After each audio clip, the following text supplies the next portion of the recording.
Dear students, today we will discuss a new chapter named Atmosphere, and the topic composition of the atmosphere.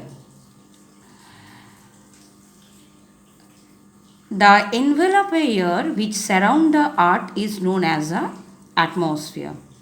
Its exact thickness is unknown, as there is no sharp boundary between the atmosphere and the outer space. It is estimated that the upper limit of the atmosphere is at a height of about 10,000 km from the mean sea level. The atmosphere is held close to the earth by the force of gravity. The presence of water and air has made the earth a unique planet in the solar system. Otherwise, the earth would have been the barren like the other planets. The atmosphere contains life giving oxygen for human beings and animals and carbon dioxide for plants. Not only that, the atmosphere consists of a mixture of gases which vary with height. Nitrogen is the most abundant gas and it forms 78% of the volume of pure dry air. After nitrogen is coming oxygen, which accounts for 28.1% by volume. So thus 99% of the atmosphere is consist with nitrogen and the oxygen, which are of little significance in affecting the weather phenomena. Weather phenomenon means here in the formation of cloud, precipitation, etc. Nitrogen and oxygen, they played very less important role. The remaining gases such as argon, methane, carbon dioxide, hydrogen, helium is also there. And these gases such as oxygen, carbon dioxide, helium, argon, etc., their components or the quantity is fixed in the atmosphere. That's why these gases are known as the fixed components of the atmosphere.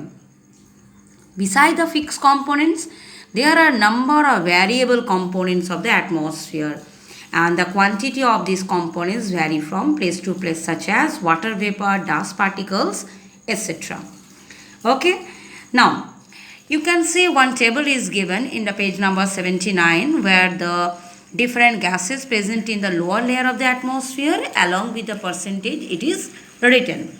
Now one by one we will discuss the significance of the different variable and the fixed components of the atmosphere. Okay, so now first is water vapor. So what role played by the water vapor in the atmosphere?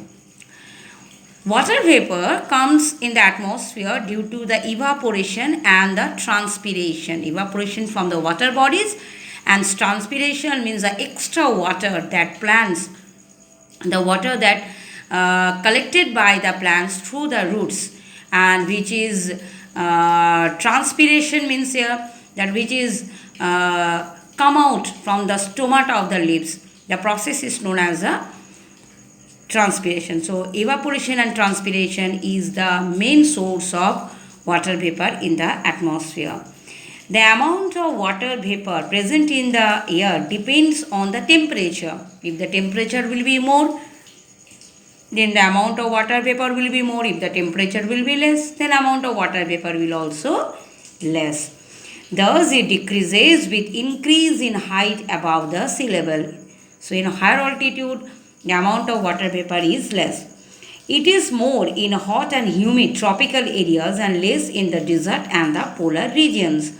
The presence of water vapor in the atmosphere is responsible for the formation of cloud, fog, precipitation and the other phenomenon. Okay, not only that, it has the ability to absorb or release the heat energy.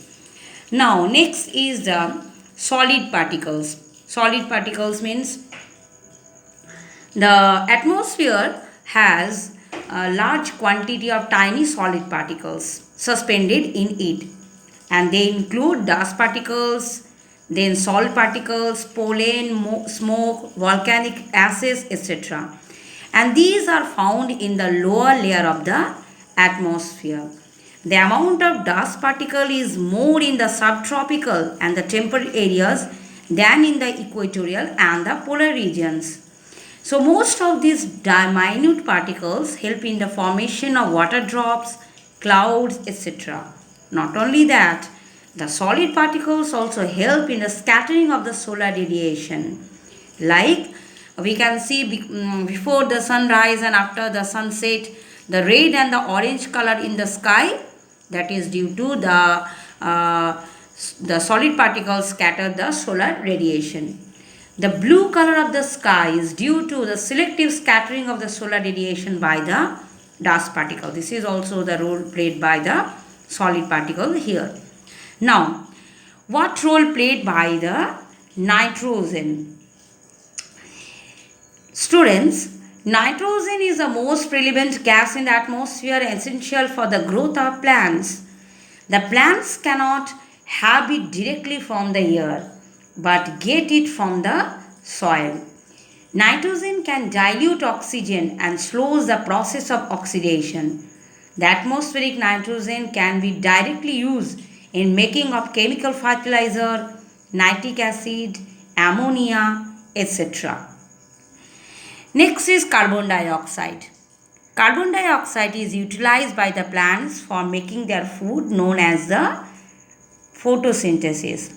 Carbon dioxide in the atmosphere allows the incoming short-wave solar radiation to reach the earth but obstruct the outgoing long wave, which is known as the terrestrial radiation. Thus, it keeps the air near the earth's surface warm at night. That means carbon dioxide, it absorbs the heat and make the or keep the lower layer of the atmosphere warm during the night time. Our next component of the atmosphere is oxygen. Oxygen is found in the upper part of the stratosphere. It acts as a filter and absorb most of the actually oxygen oxygen is necessary for the inspiration of the all living organism. That means all living organism, for the respiration system, for the breathing system, it is necessary. So oxygen is important for all the living organism for breathing. It is also essential for the combustion. Oxygen also help in the decomposition of the organic matter. So each and every component, though they are the variable or though they are the fixed components of the atmosphere, all of them played an important role. Now, what role played by the atmosphere? What is the significance of the atmosphere? Dear children, as it is given that atmosphere protects us from the millions of meteors or the meteorites particles which fall towards the earth every day. So it protects us from the meteors which are falling towards the earth every day. Not only that, atmosphere also protects us from the harmful ultraviolet rays of the sun. We can write or we can include more points like the change of the weather and climate is due to the presence of atmosphere only. Water vapor present in the atmosphere causes condensation and the precipitation. Then we can write that sound waves can travel only in the air. Or we can write life on earth is possible due to the presence of oxygen in the air. So these are the significance the role played by the atmosphere. Thank you, children.